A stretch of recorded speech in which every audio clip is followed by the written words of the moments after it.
Yo, yo, yo, yo! What's up mga katagay?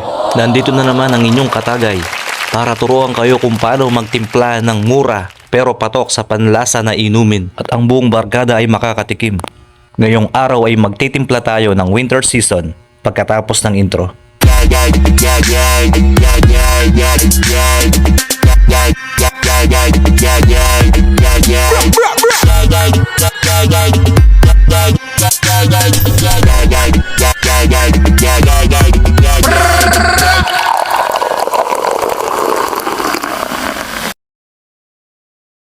Heto ang mga ingredients ng winter season mga katagay.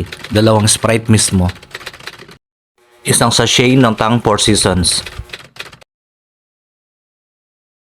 5 Yakult. At 2 gin bilog. Ginebra San Miguel. Beke naman. Ito ang mga presyo ng mga ingredients. 2 gin bilog, 150 pesos. 2 Sprite mismo, 38 pesos.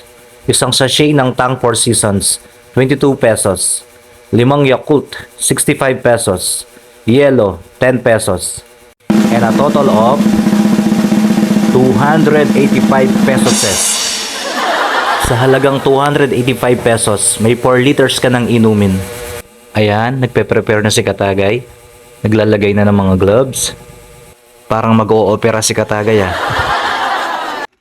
Nilagyan na ng yelo ni Katagay ang kanyang jar. Kailangan puno para mas malamig. Unang ilalagay ni Katagay ang Tang 4 Seasons. Mga Katagay, inihalo ko na ang 1 sachet ng 4 Seasons sa 1 litro ng tubig. Babawasan muna ang laman ng mga gin.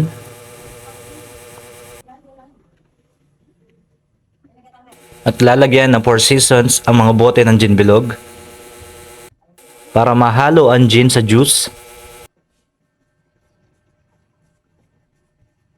At ilagay sa jar ang natirang 4 Seasons juice.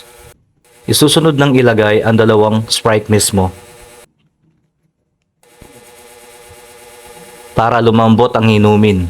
Kasi nga, soft drinks, di ba? Dagdagan ng kaunting yelo. At imekos-mekos na ang gin at ang juice. At ilagay na rin sa jar. At susunod nang ihalo ang mga Yakult. Winter season ang pinangalan ko sa inumin mga katagay. Kasi tignan nyo naman, parang snow na bumabagsak ang Yakult. Dagdagan pa natin ng Yakult para mas masarap. Ilagay mo na lahat siyang katagay. Ang galing talaga ng katagay ko yan.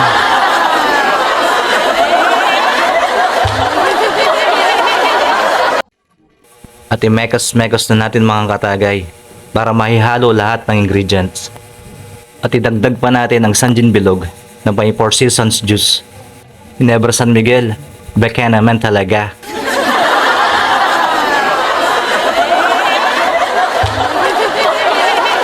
Tuloy-tuloy lang sa pagmekos-mekos mga katagay. Heto na ang ating taster. Enjoy katagay, sana malasing ka. Good night, sweet dreams!